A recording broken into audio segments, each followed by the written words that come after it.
Hello दोस्तों, स्वागत है आपका आपके अपने YouTube channel MV defence academy पे। मैं मोहित पासवान स्वागत करता हूं आपका इस डेली करंट अफेयर प्रोग्राम में। आज है 30 जनवरी 2021। तो आज हम इसमें डिस्कस करने वाले हैं 30 जनवरी की जो भी मोस्ट इम्पोर्टेंट करंट अफेयर है उसको।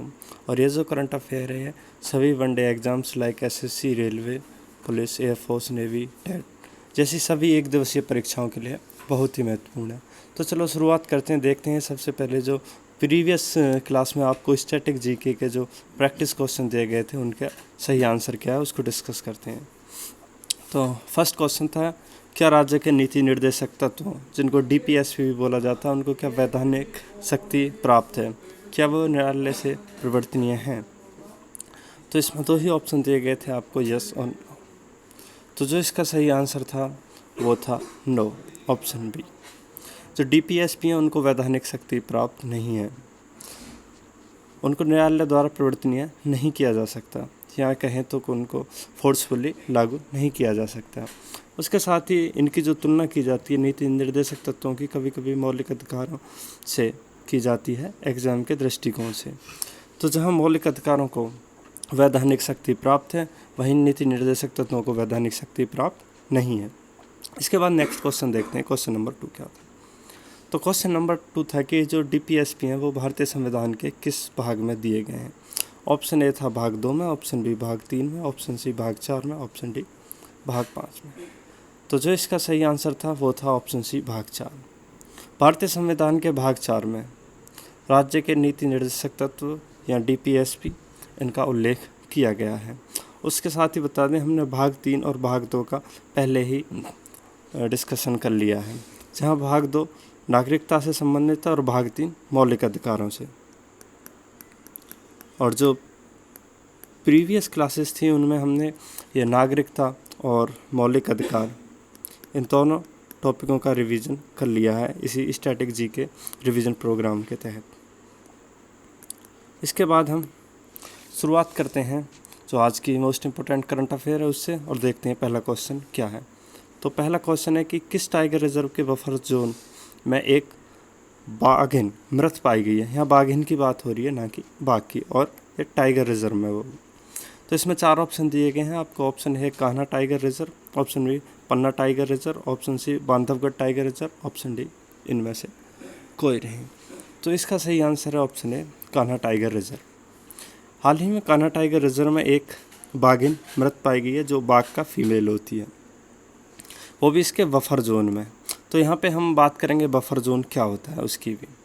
उसके साथ ही आपको पहले ये बता देते हैं कि ये जो कान्हा टाइगर रिजर्व है मध्य प्रदेश में स्थित है और मध्य प्रदेश के मंडला और बालाघाट ज़िले में इसकी स्थिति है। अब बात कर देते हैं कि ये जो कान्हा नेशनल पार्क है ये पहले ये कान्हा टाइगर रिजर्व ये पहले कान्हा नेशनल पार्क के नाम से जाना जाता था। तो इसकी 1955 में स्थापना हुई थी, जबकि 1973 में जब इसे टाइगर रिजर्व घोषित किया गया था। अब उसके साथ ही बात कर लेते हैं इसकी बफर जोन क्या होते हैं। तो जैसे कोई भी रिजर्व एरिया होता है तो उसमें एक कोर एरिया होता है और एक उसका बफर जोन होता है। तो कोर एरिया जो होता है ये बहुत ही स्ट्रिक्ट एरिया होता है और इसमें किसी भी तरह की मानवीय गतिविधियाँ प्रतिबंधित रहती हैं, जबकि जो बफर जोन होता है ये एक मल्टीपल यूज़ एरिया होता है। इसमें खेती भी की जाती है, लोग रहते भी हैं, बस्तियां भी होती हैं। तो इसमें जो मानव गतिविधियां होती हैं वो एक सीमित मात्रा में होती हैं पर होती हैं। तो आपको ये बफर जोन भी समझ में आ गया होगा। तो इसी बफर जोन में ये बाघिन मृत पाई गई है जिसके कारण यह न्यूज़ में आई। इसके बाद नेक्स्ट देखते हैं क्वेश्चन नंबर 2 क्या है। तो क्वेश्चन नंबर 2 है कि प्लेयर ऑफ द मंथ नामक नए पुरस्कार की घोषणा किसने की है? Option A ICC, option B BCCI, option C भारतीय खेल मंत्रालय, ऑप्शन डी इनमें से कोई नहीं। तो इसका सही आंसर है ऑप्शन ए आईसीसी। हाल ही में आईसीसी ने प्लेयर ऑफ द मंथ नाम की एक नई श्रेणी के पुरस्कारों की शुरू किए जाने की घोषणा की है। अब से एक प्लेयर ऑफ द मंथ भी दिया जाएगा। आपको ज्ञात हो कि पहले से ही इस टाइप की श्रेणी में पुरस्कार दिए जाते थे, जैसे क्रिकेट ऑफ द ईयर या test player of the year. साथ ही आईसीसी की बात कर लें तो ये आईसीसी का पूरा नाम है इंटरनेशनल क्रिकेट काउंसिल। यह जो पुरस्कार है प्लेयर ऑफ द मंथ, यह इस श्रेणी में महिला और पुरुष दोनों वर्गों में दिया जाएगा। इसके बाद नेक्स्ट क्वेश्चन देखते हैं, क्वेश्चन नंबर 3 क्या है। तो क्वेश्चन नंबर 3 है कि हाल ही में विस्फोटित ज्वालामुखी माउंट मेरापी किस देश से संबंधित है। ऑप्शन ए जापान से, ऑप्शन बी इटली से, ऑप्शन सी इंडोनेशिया से, ऑप्शन डी फिजी से। तो इसका सही आंसर है option C Indonesia. Mount Merapi एक सक्रिय ज्वालामुखी है और यह इंडोनेशिया देश से संबंधित है। अगर हम इंडोनेशिया की बात करें तो इंडोनेशिया एक द्वीप समूह है। ये जो देश है द्वीपों का समूह है और ये जो ज्वालामुखी है माउंट मेरापी ये इसी के जावा द्वीप पर स्थित है। अब बात करें इंडोनेशिया की स्थिति की, तो इंडोनेशिया की स्थिति रिंग ऑफ फायर में यह स्थित है। इंडोनेशिया रिंग ऑफ फायर को परिप्रशांत महासागरीय मेखला भी कहते हैं, जिसकी वजह से ही यहाँ ज़्यादा ज्वालामुखी आती हैं, इसीलिए इसे का नाम भी रिंग ऑफ फायर पड़ा। और ये जो माउंट मेरापी है ये यहाँ की जो सबसे अधिक सक्रिय ज्वालामुखियों में से एक है और ये जो इंडोनेशिया देश है इसमें बहुत सारी सक्रिय ज्वालामुखी पाई जाती हैं, दर्जनों। इसके बाद नेक्स्ट क्वेश्चन देखते हैं, क्वेश्चन नंबर 4 क्या है। लेकिन मैं उससे पहले आपसे एक बात पूछना चाहता हूँ कि मैंने एक लास्ट किसी क्लास में एक और सक्रिय ज्वालामुखी की बात की थी जिसका हाल ही में विस्फोट हुआ है। अगर आपको उसका आंसर पता है तो आप कमेंट बॉक्स में बताएंगे। Next question number 4। तो क्वेश्चन नंबर 4 है कि देश का पहला जेंडर पार्क किस राज्य सरकार द्वारा बनाया गया है। ऑप्शन ए मध्य प्रदेश सरकार द्वारा, ऑप्शन बी तमिलनाडु सरकार द्वारा, ऑप्शन सी केरल सरकार द्वारा, ऑप्शन डी आंध्र प्रदेश सरकार द्वारा। तो इसका सही आंसर तो है ऑप्शन सी केरल सरकार द्वारा। केरल सरकार द्वारा यह देश का पहला जेंडर पार्क स्थापित किया गया है। इसका उद्देश्य यह है कि जो लैंगिक असमानता है मेल और फीमेल में, तो उसको कम करने में यह मदद करेगा और यह लगभग 300 करोड़ रुपए की लागत से बनाया गया है। साथ ही आपको ये जानकारी पहले से ही पता होगी कि जो केरल है वहाँ जो लिंग अनुपात में सबसे अच्छी पोजीशन है उसकी। केरल में महिला और जो पुरुषों के बीच अंतर है वो सबसे कम है। इसके बाद नेक्स्ट क्वेश्चन देखते हैं, क्वेश्चन नंबर 5। तो क्वेश्चन नंबर 5 है कि पथराघाट विद्रोह किससे संबंधित है। अब ये क्वेश्चन जो है ये स्टैटिक जीके जिसमें हिस्ट्री को कवर करता है, साथ ही करंट का भी है क्वेश्चन है। करंट का कैसे है हम उस पर बात करेंगे। तो इसमें पूछा गया है पथराघाट विद्रोह किससे संबंधित था। ऑप्शन ए सैनिकों से, सैनिक विद्रोह से, ऑप्शन बी किसानों से या कहीं किसान विद्रोह था, या ऑप्शन सी जनजातियों से, ऑप्शन डी इनमें से कोई नहीं। तो जो इसका सही आंसर है वो है ऑप्शन बी किसानों से।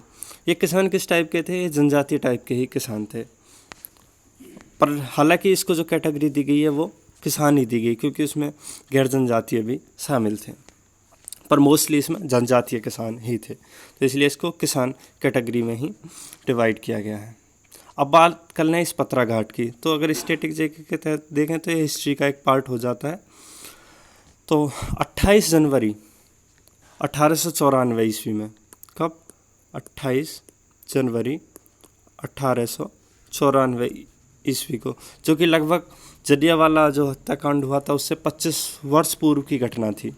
इसमें क्या हुआ था कि ब्रिटिश सैनिकों ने किसानों पे गोली चलाई गई थी ब्रिटिश सैनिकों के द्वारा इस पथराघाट विद्रोह में, जिसमें लगभग 100 से अधिक किसान मारे गए थे। अब ये पथराघाट विद्रोह किसानों ने किया क्यों था, इसका रीज़न ये था कि ब्रिटिश सरकार ने क्या था कि जो भूमि सर्वे कराया था इस पूर्वोत्तर क्षेत्रों में, और ये भूमि सर्वे करा के वहाँ पे भूमि कर लागू कर दिया था, और इसी कर के विरोध में इन्होंने, यहाँ के किसानों ने ये पथराघाट विद्रोह किया था, और इसको दबाने के लिए ब्रिटिश सैनिकों ने किसानों पर गोलियां चलाई, जिसमें लगभग 100 से भी ज़्यादा किसान मारे गए थे। और यह पथराघाट है कहाँ, ये असम में है, असम जो कि एक पूर्वोत्तर राज्य है। इसके बाद नेक्स्ट क्वेश्चन देखते हैं, क्वेश्चन नंबर 6 क्या है। तो क्वेश्चन नंबर 6 है कि हाल ही में प्रमुख स्वतंत्रता सेनानी गोविंद वल्लभ पंत की प्रतिमा को स्थानांतरित किया गया है, यह कहाँ स्थित है। ऑप्शन ए मेरठ में, ऑप्शन बी लखनऊ में, ऑप्शन सी नई दिल्ली में, ऑप्शन डी इलाहाबाद में। तो इसका सही आंसर है ऑप्शन सी, नई दिल्ली में। जो हमारे प्रमुख स्वतंत्र सेनानी रहे गोविंद वल्लभ पंत जी, उनकी प्रतिमा को हाल ही में एक स्थान से दूसरे स्थान पर स्थानांतरित किया गया था। पहले ये रायसीन रोड सर्कल नई दिल्ली में थी, अब इसे पंडित पंत मार्ग पर स्थापित किया गया है, जो भी नई दिल्ली में है। स्थापित करने का या स्थानांतरित करने का इसका रीज़न ये रहा है कि वहाँ पे नए संसद भवन का निर्माण हो रहा है और यह प्रतिमा उस संसद भवन की संरचना के भीतर आ रही थी, तो जिसकी वजह से इसे एक स्थान से दूसरे स्थान पर स्थानांतरित कर दिया गया। साथ ही बात कर लेते हैं इनसे गोविंद वल्लभ पंत जी से रिलेटेड कुछ फैक्ट देख लेते हैं। तो इनका जन्म 1887 ईस्वी में उत्तराखंड के अल्मोड़ा में हुआ था, अल्मोड़ा डिस्ट्रिक्ट में। पहले उत्तराखंड उत्तर प्रदेश का ही एक भाग हुआ करता था, और ये उत्तर प्रदेश के फर्स्ट सीएम भी बने थे, प्रथम मुख्यमंत्री बने थे। साथ ही ये सरदार वल्लभ भाई पटेल की मृत्यु के बाद सेकंड गृह मंत्री भी बने थे केंद्र सरकार में। तो ये रही इनकी कुछ मुख्य उपलब्धियां, और ये किसान हितैषी नेता थे। नेक्स्ट क्वेश्चन देखते हैं, क्वेश्चन नंबर 7 क्या है। तो क्वेश्चन नंबर 7 है कि हाल ही में भारत ने वैश्विक ऊर्जा सुरक्षा व सहयोग को बढ़ाने के लिए किस संस्था के साथ समझौता किया। Option A ISA, option A IEA, option C INA, option D इनमें से कोई नहीं। तो इसका सही आंसर है ऑप्शन बी, IEA। हाल ही में भारत ने IEA के साथ एक ऊर्जा सुरक्षा और सहयोग को लेकर एक समझौता किया है। अगर IEA के पूरे नाम की बात करें तो IEA का पूरा नाम है international energy agency, international energy agency. इसका उद्देश्य देखें तो इसका उद्देश्य है कि ऊर्जा क्षेत्र में रणनीतिक व तकनीकी सहयोग को प्रोत्साहित करना। और अगर इसके हेडक्वार्टर की बात करें तो इसका हेडक्वार्टर है पेरिस में, और पेरिस कहाँ है, फ्रांस में। तो इसको आप याद रखेंगे। उसके साथ ही इसकी स्थापना की बात करें तो इसकी स्थापना 1974 ईस्वी में हुई। स्थापना का मुख्य कारण क्या था? स्थापना का मुख्य कारण यह था कि 1973 में एक ऑयल क्राइसिस हुआ था बहुत बड़े लेवल पे, जिसके कारण इसकी 1974 ईस्वी में स्थापना की गई थी। किसकी? IEA, international energy agency. इसके बाद नेक्स्ट क्वेश्चन देखते हैं, क्वेश्चन नंबर 8 क्या है। क्वेश्चन नंबर 8 है कि न्यू स्टार्ट संधि किन दो देशों के बीच की संधि है? बहुत ही फेमस संधि है ये। ऑप्शन दिए गए हैं 4 आपको। ये USA और इंडिया के बीच की, ऑप्शन बी USA और रूस के बीच की, ऑप्शन सी इंडो पाक मतलब इंडिया और पाकिस्तान के बीच की, ऑप्शन डी इनमें से कोई नहीं। तो जो इसका सही आंसर है वो है ऑप्शन बी, USA और रूस। ये अमेरिका और रूस के बीच की एक बहुत ही महत्वपूर्ण संधि है।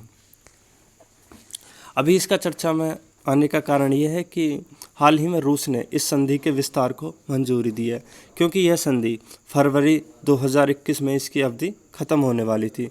तो इसी पर रूस ने इस संधि को आगे बढ़ाए जाने के या विस्तार के पक्ष में घोषणा की है, और ये 5 वर्षों के लिए अब फिर से बढ़ाई जाएगी।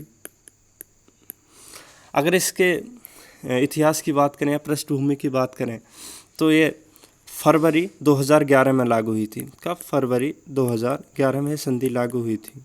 और इसने किसको रिप्लेस किया था? तो इसने 1991 की स्टार फर्स्ट संधि को रिप्लेस किया था। इसके साथ ही बात कर लें कि ये संधि किससे रिलेटेड है, तो यह संधि जो दोनों देश हैं, कौन कौन से, अमेरिका और रूस, इनके मध्य परमाणु हथियारों को सीमित व कम करने के लिए एकमात्र संधि है जो इनके परमाणु कार्यक्रमों और वेपन्स पे कंट्रोल का काम करती है। इसके बाद नेक्स्ट क्वेश्चन देखते हैं, क्वेश्चन नंबर 9। क्वेश्चन नंबर 9 है कि साइबर बीमा पॉलिसी लाने की सिफारिश भारत में किस संस्था द्वारा की गई है? Option A TRAI, option B IRDA, option C SEBI, option D LIC। तो इसका सही आंसर है ऑप्शन बी IRDA। साइबर बीमा पॉलिसी की बात की जा रही है, तो इसको IRDA संस्था द्वारा लाने की सिफारिश भारत सरकार से की गई है। अब IRDA द्वारा ही क्यों गई है, तो मैंने आपको लास्ट एक क्लास में बताया था, ये ट्राई, IRDA, सेबी, इस टाइप की ये जो जितनी भी रेगुलेटरी बॉडी हैं, विनियामक संस्थाएं, इनके बारे में मैंने आपको बताया था। तो इरडा की अगर पूरे नाम की बात कर लेते हैं तो इरडा का पूरा नाम है